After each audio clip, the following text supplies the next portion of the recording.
Peace and blessings. This is Ben G, Mr. R&B, and welcome to the last day of Black Expressions Week 2021. Tonight, we have a great show for you. You're going to hear some great entertainment, brought some friends along, and they're going to give you some great entertainment within this next hour. Then, after that, I'm going to give you a link to follow so that you can check out Lady Victoria Walker as she brings you the inspirational gospel music that you want to hear to 10 p.m.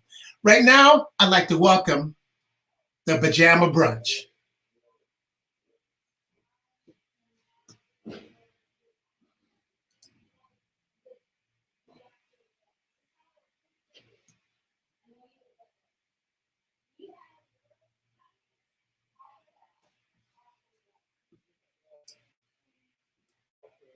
Poetry and jazz, and we have great artists, including Syracuse University's own Coley Aziza, Syracuse University's Serena Wills, California's George Kenyatta Dudley, and Baltimore's famous man of the word, Akil Mizan. So without further ado, we're going to have Coley Aziza warm us up with the Negro National Anthem.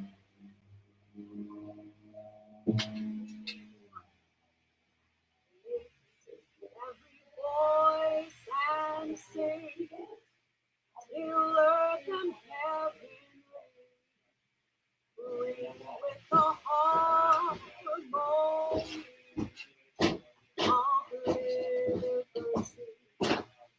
Let all rejoice. Yeah.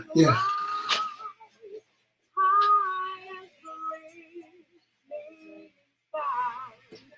Let it sound loud as the rolling sea. This time song full of the faith that the dark has gone. Sing a song full of the hope that the present unrolled. They sing a rising sun of a new day begun. Let us march on till we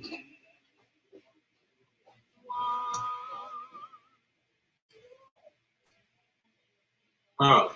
Thank you very much, Coley. That was beautiful. Okay. Now we're going to have some spoken word from Serena Wills.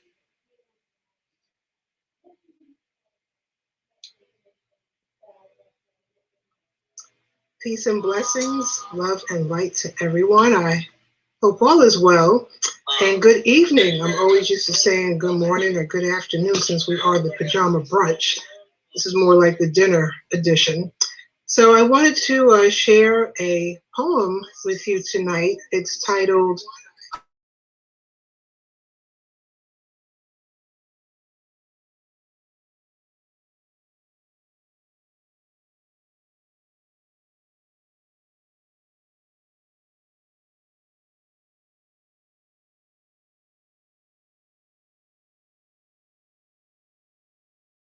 My mother, God rest her soul, and to all of those out there who have been raised by single parents. I'm the daughter of a single mother. My mom was left to scavenge for nickels, dimes, and quarters, left to fend for her own welfare cheese, Medicaid, and food stamps, just to get by. Thankful for a loving home. Although crowded with me, mom, uncle, and aunt, and two sisters, there were times as a child I thought I had chased daddy away. Mom would hug me tight and tell me, no, everything will be okay. I cried, I wept, but as the years went on, my thinking turned. It was her. Pointed the finger to my mom. Why did you chase daddy away? Leave me alone. Doors slammed, my temper rose, epiphany hit. I had to pause. Wait, it's not her. She's struggling to provide for me. Clothes on my back, fresh kicks on my feet, instilling knowledge and wisdom in me, yet still wondering why. One day I asked what happened. I can still hear her say, when it came to holding on to him or keeping you, I chose to love you, and I trusted God to get us through. I gave up my first child like a fool and almost died. Bleeding on the cold steel table, doctors told me, no more kids for you. But the doctor was wrong. When I became pregnant again, it was chance number 2. I was stronger, bolder, ready to be your mother. I am now the woman I am because of my mama's parenting. Grandparents and families loving, striving, completely, endlessly to be, growing into one glorious human being. So for all of those out there that are single parents, is to keep pushing forward, keep going. My mother was able to do it. She also raised 2 more beautiful, loving sisters.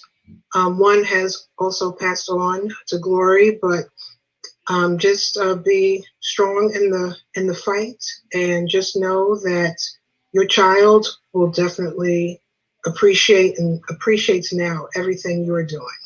And if you love what you heard, please feel free to go to the website serenawills.com to check out my book, The Awakening, Pieces of Life, Volume 2. That is my latest book. It came out end of year 2019, and I would love to see you on there. God bless. Thank you so much, Serena. That was beautiful. That was beautiful. You're welcome. Thank you. Thank you all. All right, now we're going to go all the way to the west coast of the USA, to the Los Angeles area with George Kenyatta Dudley.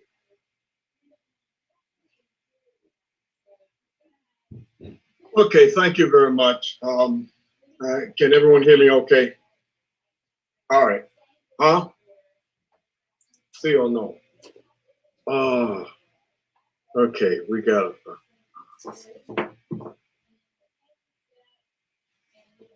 Okay, now can everyone hear me okay? Am I? Yes, sir. Yes, sir. Okay. All right. All right. I'm going to start out with a piece that I wrote entitled Happy Time Blues. We always think of the blues as being something something sad and disappointing. You know, some misfortune has come upon someone, you know, and they sing the blues. But there's a time when the blues is happy.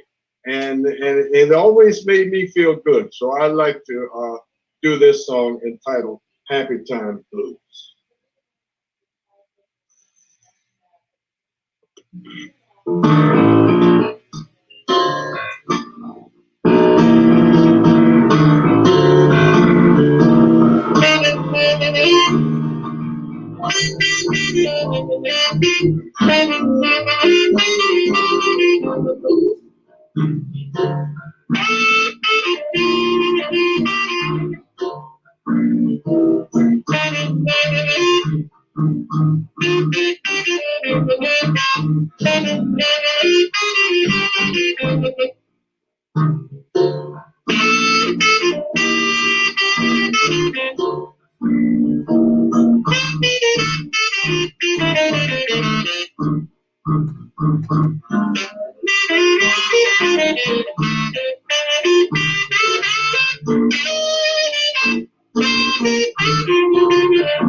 All right. Thank you, George.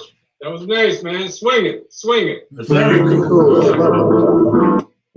All right. All right. So now we're going to go to Baltimore, Maryland with the great wordsmith Akil Nizam. Peace, bro. Peace, bro. This piece is called When Do We Have That Conversation? When do we have that conversation?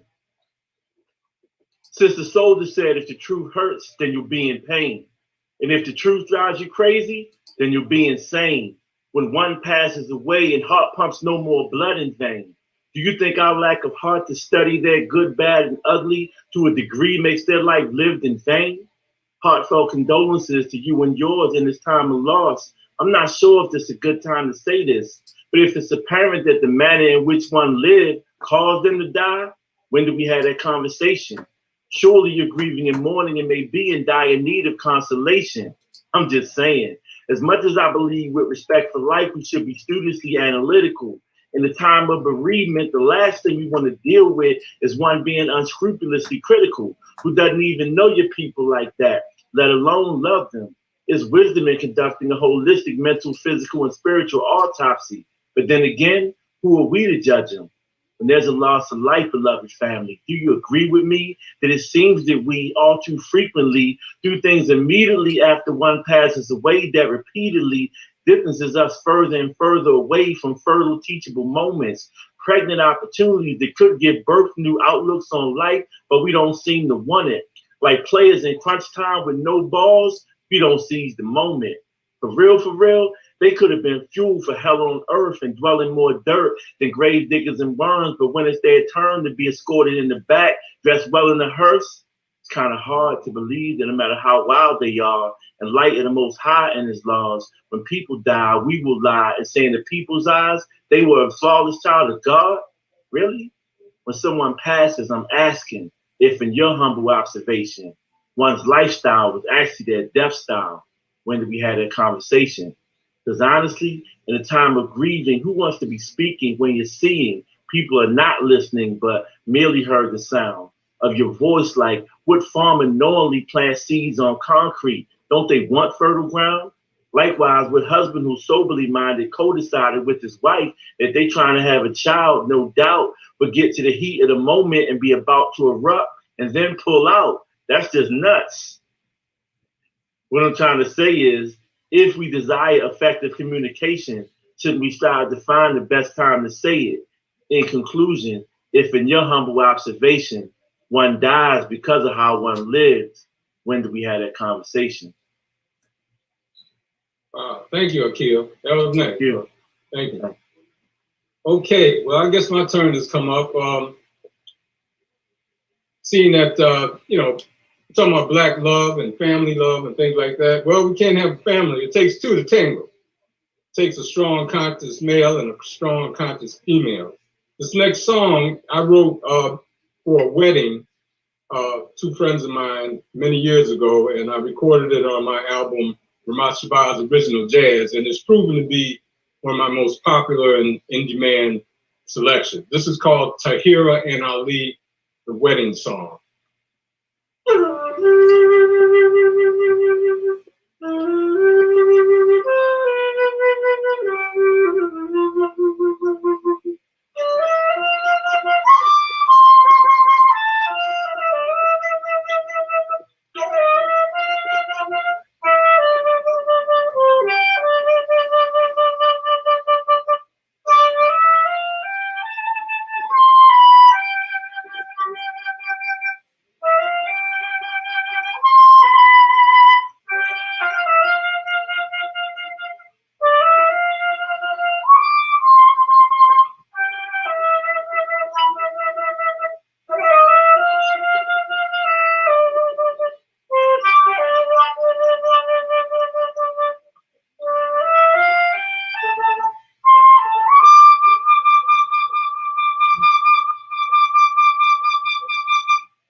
That was Tahira and Ali, the wedding song. Thank you. Beautiful, beautiful.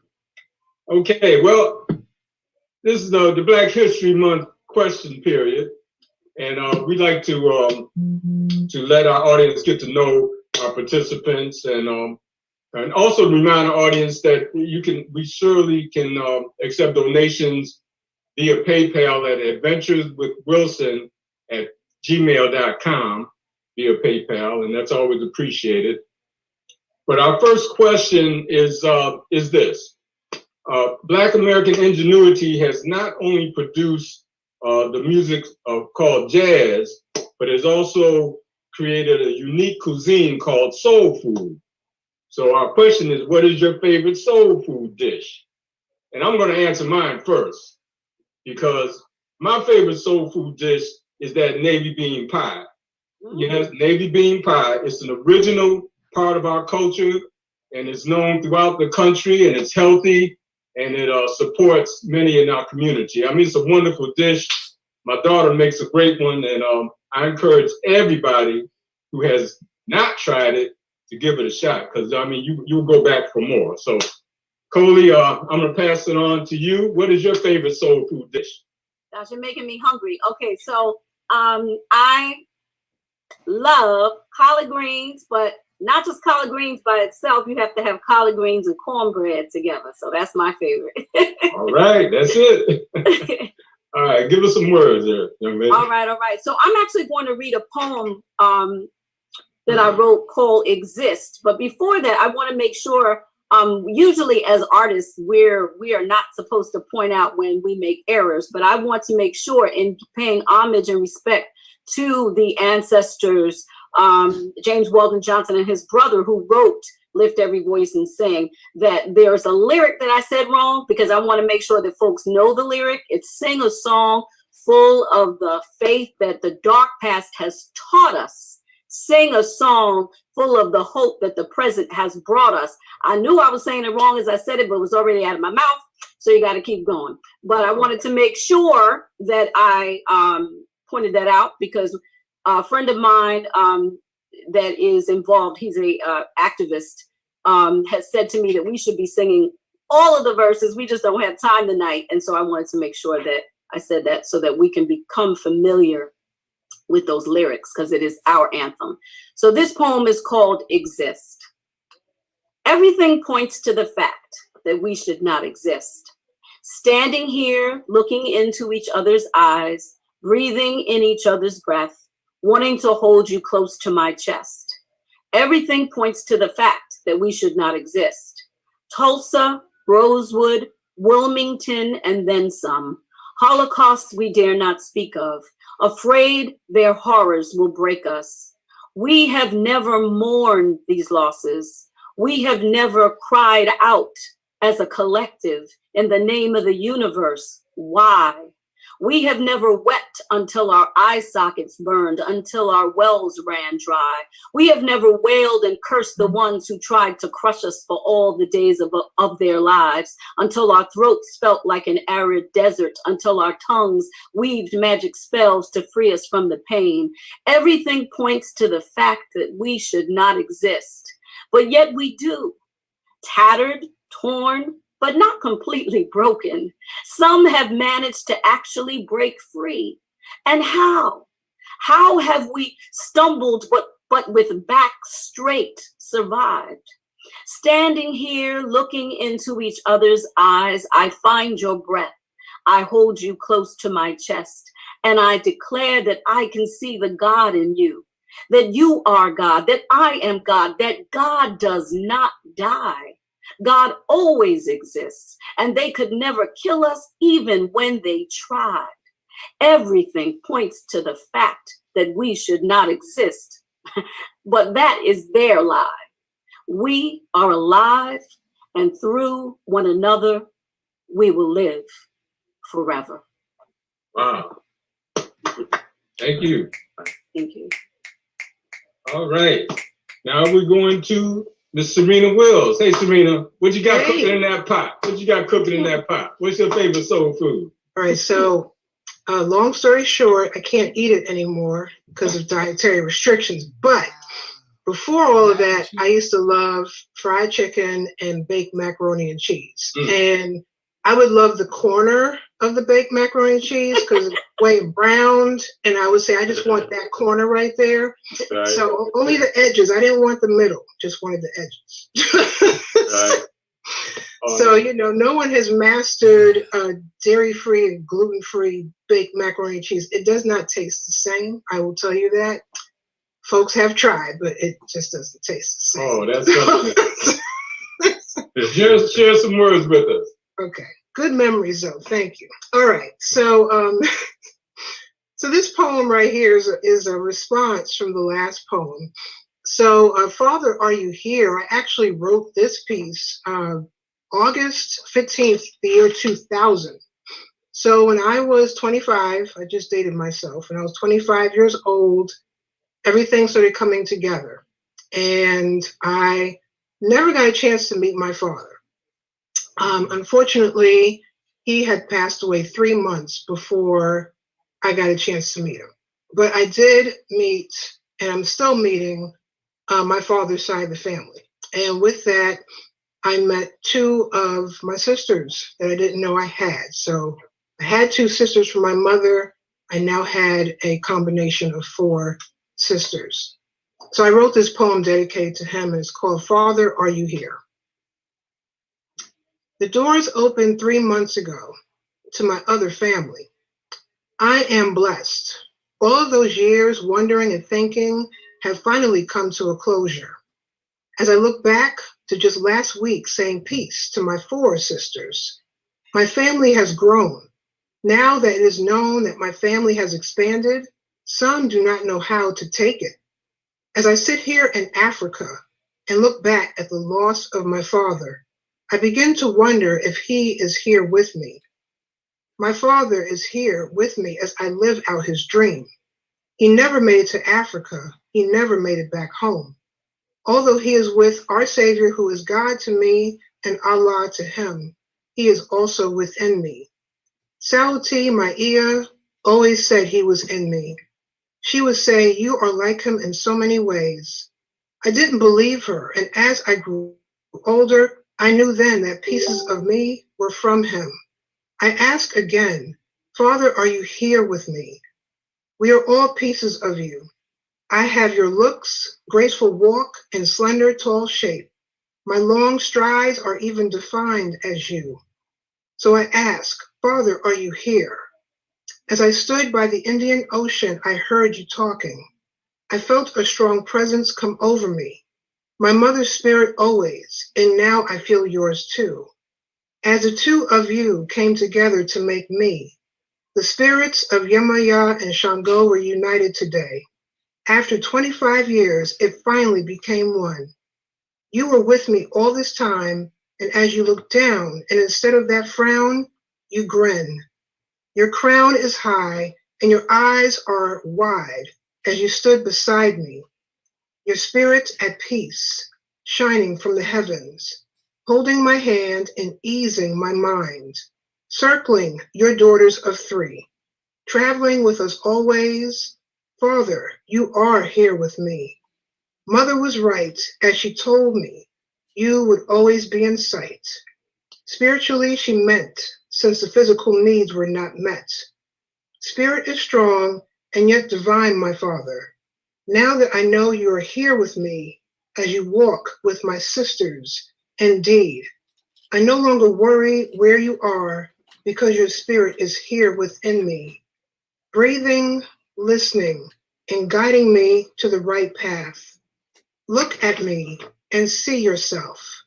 You are here through us. You are living through your daughters. We love you and thank you for bringing us together. So that is a piece dedicated to my father, Wendell Hayes. God rest his soul. He died way too young, 53 years old, of lung cancer. But again, my mother was a strong, powerful single mom and raised me with everything that she knew. So thank you all. God bless. Thank you, Serena. That was very touching, very touching. Thank you. All right, now we're going to Mr. George Kenyatta Dudley. And then, you got that question, George. What's your favorite soul food there, sir? Okay. Well, interesting question indeed. Having been a vegetarian in the last 48 years, falls into two categories. My favorite fruits are blueberries and watermelon. And then I like foods like lentil curry, kale, vegetables like cauliflower and broccoli. And I make my own pies. I make pumpkin pies every year in the fall when the pumpkins are in season. And I make my own apple pies. And I make them out of all organic ingredients, no sugar. Oh, man, we need to ship some of that over here, man. Ship a few over on the East Coast there, man. Okay, I'm going to do a piece I wrote for my grandmother. I actually dedicated to both grandmothers. This is entitled Spirit of Mother Fanning, who was my paternal grandmother. And it was through her that the strength of my grandfather was passed on. My paternal grandfather, I didn't know. He passed away before I got here, but he was a great man. And much of what he did dictated what I would become today. And because of her, I understood what he was about, in addition to the wonderful person that she was. And then my other maternal grandmother, Miss Mamie B, as many called her, who was one of my favorite human beings of all time.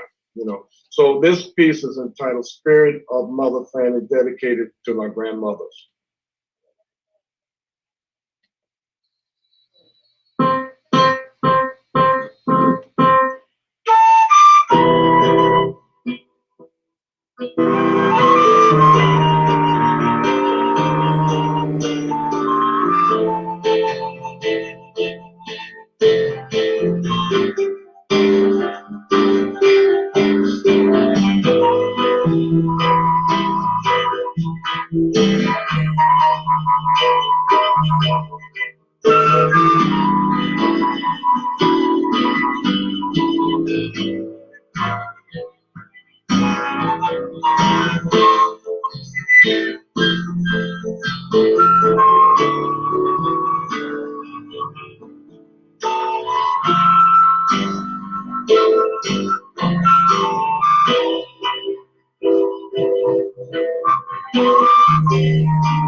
Thank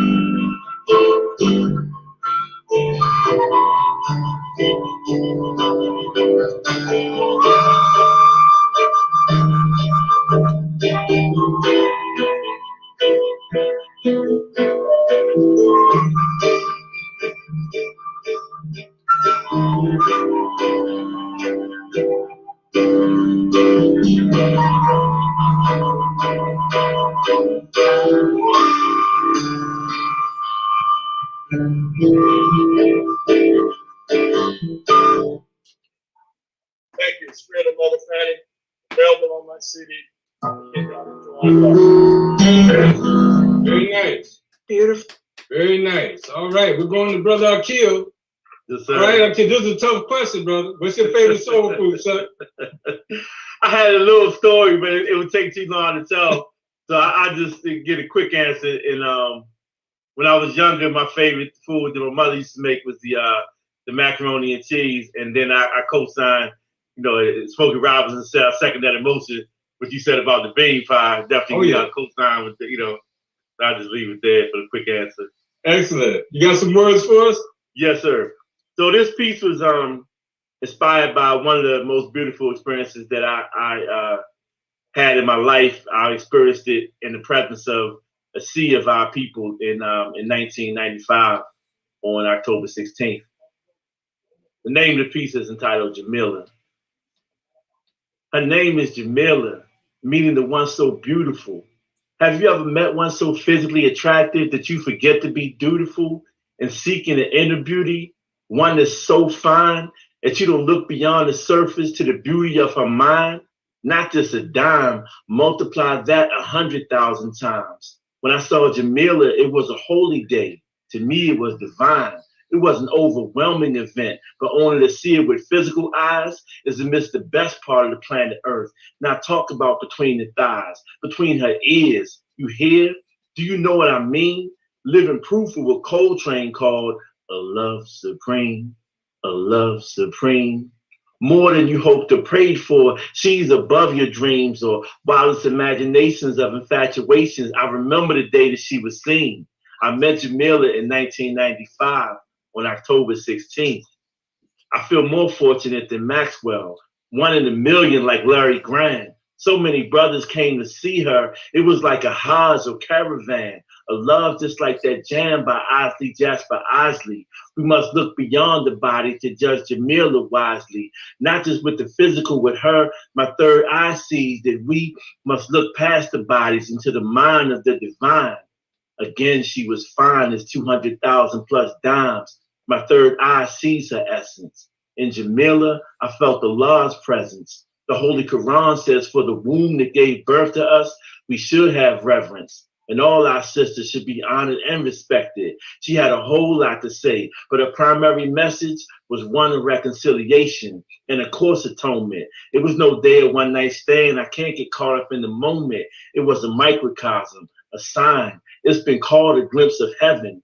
When I met her, it was like 2 million plus present, and every knee bowed and tongue confessed and bore witness, because all of us suffer from some sort of sin sickness, not just physically attractive.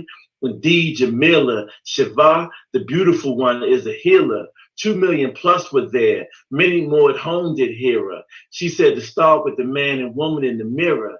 She taught me to do for self, yet not be inordinately selfish. She had love for a sin-sick nation in a hellish condition. She taught to and how to settle with difference. Just one look, that's all it took. That day I made my decision. Divine commitment, no one night stand. It's straight from the heart. It's always and forever, till death do us part.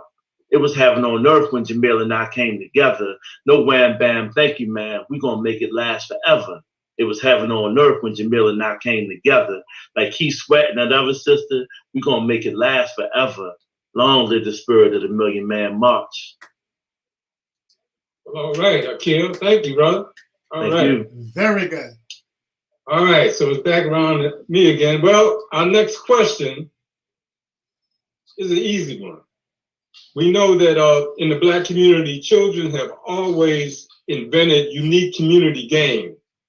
So we want our artists to name their favorite childhood neighborhood game. Now I'm going to name one I used to, some summers I used to go visit my relatives. I'm from Buffalo, but we used to go to New Orleans in the 7th Ward down there. I had a bunch of my grandfather and my cousins.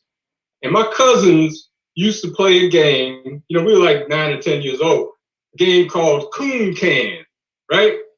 Now, Coon Can, you set up 3 cans on the sidewalk, on 2 ends of the sidewalk, and you toss the ball and you hit it with a stick. Oh. And I realized later that Coon Can was based off of cricket, you know, that international game cricket, because you'd have to hit the ball and run between the Coon Can bases and stuff like that. And if you knock the cans down, it's like they play cricket in India and all over the place. So anyway, it was a lot of fun, and you had to do some running and catching and stuff like that. So that was an interesting childhood game. I'm gonna play a number now from my latest CD, Tarika Blue Notebook, which is available on all platforms and your favorite platforms. It just came out in November. But this is a song written maybe for Black Americans' first family forever. You know, the Obamas, right? But this is, I wrote this for Barack. This is called Barack. Woo.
Let's go Barack. Thank you very much. Yes, sir. All right, Coley. Now look, I know you used to play Lowlies in the Bronx, right? Lowlies. You know, Lowlies with the broken tops of glass soda bottle. Okay, go ahead, tell us about your game. Well, there's so many games that we used to play. I mean, we used to be outside all the time. Our parents used to tell us to go outside. After a certain point, just go outside and play. But I really liked Red Light, Green Light. I really like Red Light, Green Light, 1, 2, 3. I really like that. But there was one that came to mind, as you mentioned yours, that we used to play called Hot Peas and Butter. Uh-oh. And how you play that? we had a belt. We had a belt, and the person that was it would hide the belt. And then as we would look for the belt, they would say, "Oh, you're hot," or "You're cold." "Oh, no, you're cold." "Oh, you're hot." You're cold. And then the person that found the belt would have to run, and whoever that they hit would then they would be it. But the thing that was so funny about that, we'd always play it in the basement, and somebody would always start crying. My uncle would come downstairs and say, "I told you to stop playing that game." And so we always said, okay, we're not going to play it anymore. But then we played it because it was fun. until somebody got hurt, and then we would all be. That belt sounds like fun, right? That's horrible, but it was fun, doing the hot coal and all of that. That was yeah. You got some words for us? Yes, I do, about family. And this is called Umoja, which is the first principle in Kwanzaa. A poem for Umoja. Our DNA unites us. Collective experiences of the ancestors tell familiar stories of tribulations and triumph. I may not know you. Matter of fact, we have never met, but we connect in a way that other folks may not understand. From the way that grandma greased and combed our hair, to the way that mommy's boldness crashed the party when you were late coming home with rollers in her hair and slippers on without a care, to the way that music was a part of the coming together of young and old, to daddy's crooning Sam Cooke's "You Send Me," with the sweetness of forever on his lips, to the sadness of being taken away and losing our people's birthright, to the knowledge that we didn't give up without a fight.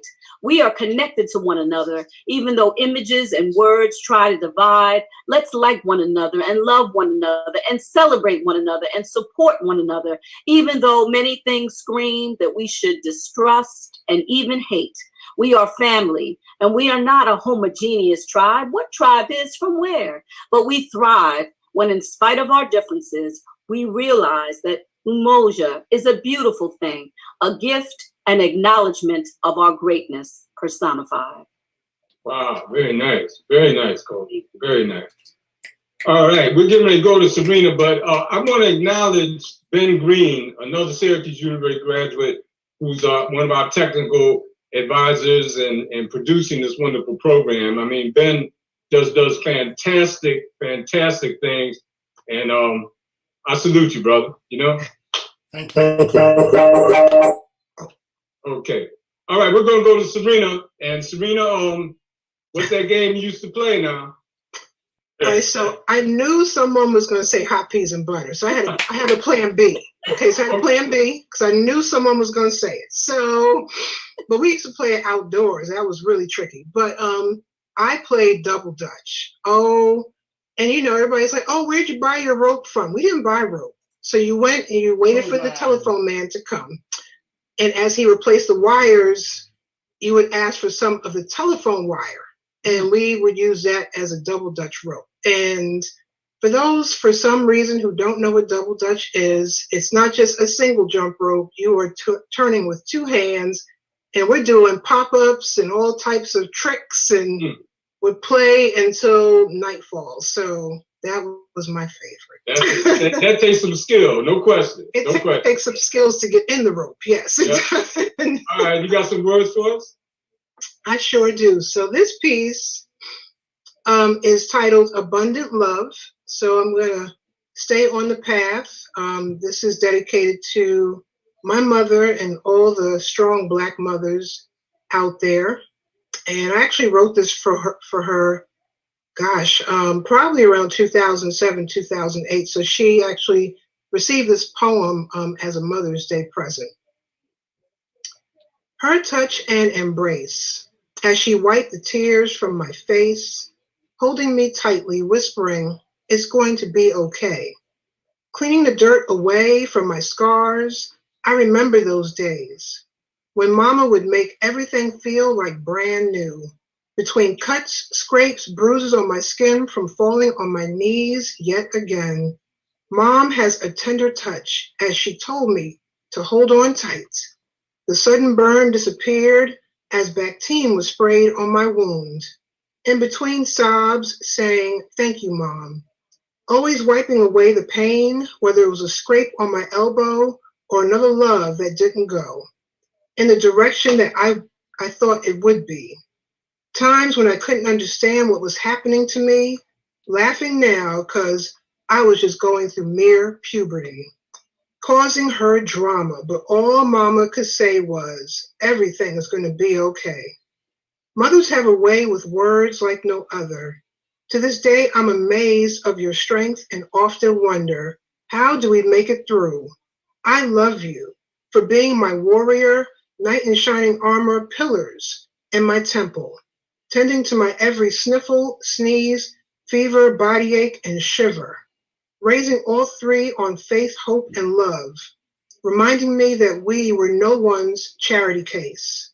I still hold tight to the memories, how you struggled to raise us, yet no matter what jokes were made by cruel kids my age, you would stroke my cheek and say, better days are coming our way.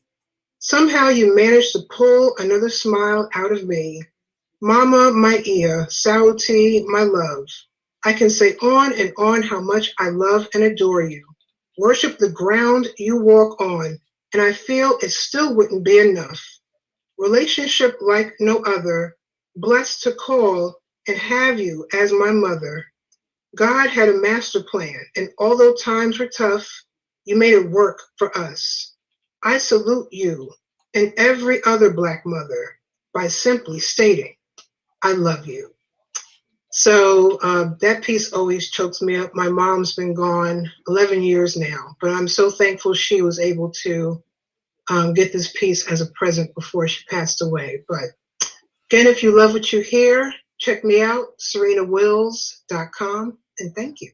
Thank you, Serena. Thank you so much.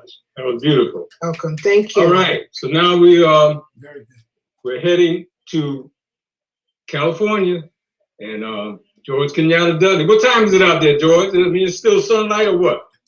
Yeah, it's still daylight. It's only 4:49 here. Okay. All right. Go ahead, bro.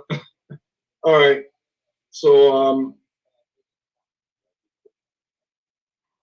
I'll go on with the thing. I had some games, but it's not.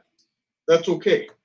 I'm gonna play a song and then this one I dedicate to my parents. I talked about my grandmothers, and there was also some great grandfather as well who had a lot of influence on me. But my parents. This song is entitled "Autumn Sun," which has a multitude of meanings because I was an autumn sun. That's the time of year I was born. So that was the time that I first laid eyes on my father and mother. And in our tradition, we understand that father and mother are the first glimpse of the divine. So that first experience came from them. And but the song is Autumn S-U-N as well. And so, and it came about from looking and experiencing the autumn sun. It was something about that time of year that always gave me a big lift when the colors would come about. The trees would change colors and the whole earth became beautiful to me. That's how I used to see it when I was young and growing up. So I wrote this song entitled Autumn Sun.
Oh, that was beautiful, George. That was beautiful. Hey, George, we're not gonna let you off the hook, man. You gotta tell us one of them childhood games. Oh yeah. I don't think you were one of them guys shooting dice out there in the corner. I don't know. Well, no, I wasn't doing that kind of stuff. When I was young, we kind of stayed out of trouble in my neighborhood. And we all kind of banded together. I lived on the corner of Howard and Penelope Road in Atlanta when we moved over to the west side. And so the largest street light in the 2-block radius was right there at that corner where all of us used to gather at night and we played games like hide and seek and stuff like that. I mean, we really like stuff like football and basketball. Even when we were small, that's what we did, So, all right, we appreciate it. Now we're gonna thank you so much. We're gonna go to Akil Mizan. Yes, sir. Akil, what's that game in Baltimore, man? I know y'all out there. Y'all out there late at night. It's two that I remember playing a lot. It was one was hide and go seek, and another one was called Smear the Queer, which was it's not as politically incorrect name nowadays, but it wasn't about that. Basically, it'd be a bunch of us like in a yard or a field or park, and it would be a ball, and you throw it to somebody, and when whoever caught the ball, they had the thing was to see how long they could run around without getting tackled. Everybody was trying to pull their inner Gail said it was a Barry Sanders, that's basically what it was. Oh, it's like no points and nothing like that. It was just, what I mean. Sound like good fun there, man. What kind of words you got for us in our last few minutes? Okay, this piece is called Repercussions, the Response to Blue on Black Crime. It was inspired by numerous conversations and questions people asked me during the uprising after the murder of Freddie Gray. It's not war or peace. It's either we fight back or be sitting ducks. Listen up, it's straight like that. On social media, I saw a smart black man write that. A reporter inquired about the Baltimore so-called riots, and the way the leader of a beautiful struggle replied is, don't you mean the Baltimore uprising that the police, aka the Blue Klux Klan, incited? It's a long history of blue on black violence, and Freddie Gray is an alarm that awoke a sleeping giant.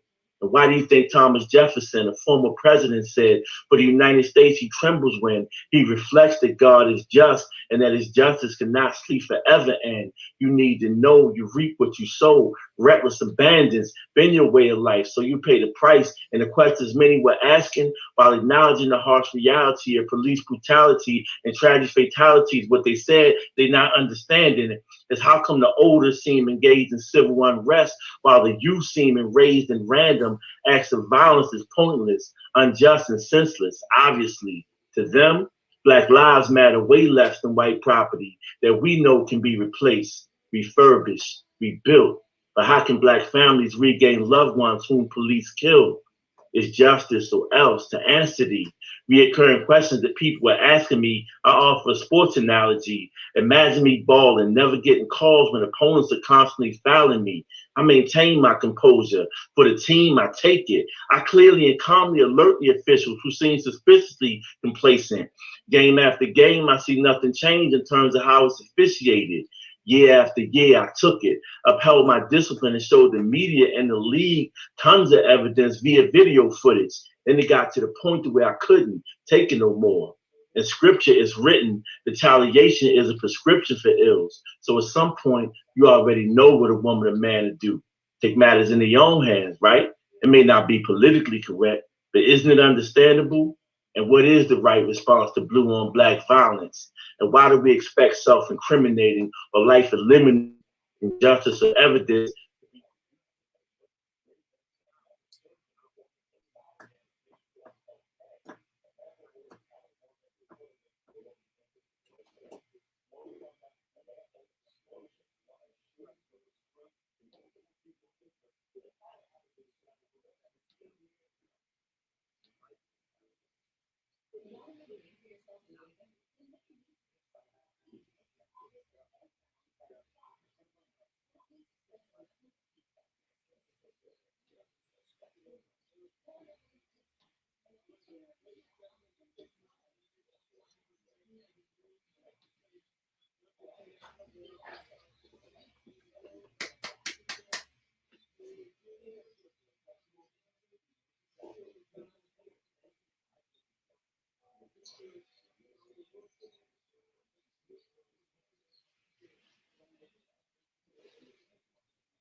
Peace and blessings. Hey, Ben G, Mr. R&B, thank you. I want to thank everyone who participated. Hey, if you have not caught the Pajama Brunch, the second Sundays every month, if you haven't caught it, hey, pajama, PJs, that's all you need. Get your brunch there, sit back, listen, and watch, and I trust you. Your morning will be awesome. Your afternoon will be awesome, right? Let me tell you something. I'm dressed. I've been running out, come back in time to watch that, and sometimes I can't catch it, but I'm outside in between internet going, oh, man, come on, just a little bit, and I'm jamming. People wondering, he must be listening to something good. He must be watching something good. I'm like, yeah, man, I'm getting the spoken word. I'm getting jazz. I'm getting fed. I'm good. So that brunch, as folks have to understand, it's a mental food. It's a healthy food, something that you can walk away with. The poems I heard today, awesome. Something to walk away and make you think again, you know? And, of course, the music. Nothing like that natural essence of jazz straight from the heart. Love the Tarika Blue, you know that. And then we got brother from the West Coast. Fellas, ladies and gentlemen on the East Coast, come on, man. You bring it all together. I appreciate you guys. We thank you. And remember, this is Black Expressions Week 2021. But we do it 365. No jive. Am I correct? Right. I thank you guys. And you know what? Sometime in the future, we're going to do this again because I think folks like this. Once they get a taste of this and play this back, the word's going to be out. Peace and blessings. Thank you. Well, for Black Expressions Week, we're going to continue. It's funny, while this was going on, I was still putting together our radio version, our music version. Lady Victoria Warner has put together a great set of music, and it's going to be available, unfortunately, at 9 p.m. tonight, okay, around 9:05. Check in at my MixLR. I'll put the feeds up there, just like you got it here. And normally we would play it on Facebook, and normally we would play it here on YouTube. But because of the music rights that we don't own, we cannot play it. All right? So that's the deal right there. So go now to mixlr.com. You look at AnotherBen G. You can find the first hour there. But 9 o'clock, we're going to give you the next first 2 hours of everything. Let me get back to where I am. There we go. We're going to give you back 2 hours of that music at our MixLR. Look for the link, and it's going to be awesome. If you've been listening to Black Expressions Week 2021 all this week, let me explain to you. On Monday, we kicked it off with some music we were playing, jazz, and some great stuff. And then that came out at 7 p.m. In the 8 o'clock hour, I played a podcast that I've been kicking together since like 2019. And it was called FSU, Our History is Here. And you heard the founders talk about the origin of our group and how, while students, they were making history on the campus, and how some of them are making history still to this day. Go back and check that out. Also, we ended up with music, but on Tuesday, man, peace out to C-Jack Run Productions. He presented us with an hour of videos with some very powerful music and video to go with it, and it made you think while you were enjoying it. That was awesome. On Wednesday, I came back and did a little funky funk with some music, and in an hour, we repeated what C-Jack did, because when we played it on Tuesday night, we had a shortage. It was supposed to be an hour long, but it only ran a half an hour. And then you got the full throttle of the music that represented Black expressions. And that came from the Black History 365 TV channel. You know who they are? You better go through Facebook. You better Google that. That's some awesome stuff. 365 days, the entire year. So even though we're only sharing with you our Black expression for the week, we do this all year round. From the past to the future, that's where you'll find us. But what was really awesome, I think, the DJs who came in and gave us a taste of their musical genius. Thursday, with the oldies jams, a mixture of stuff, we had DJ Squid. Oh, did he rock us from 9 p.m. to midnight? That was awesome. On Friday, yours truly came in. I was playing a mixture of funk and other things, and we rocked it. Some people hung for a good while. I played some oldies but goodies with some, classic stuff.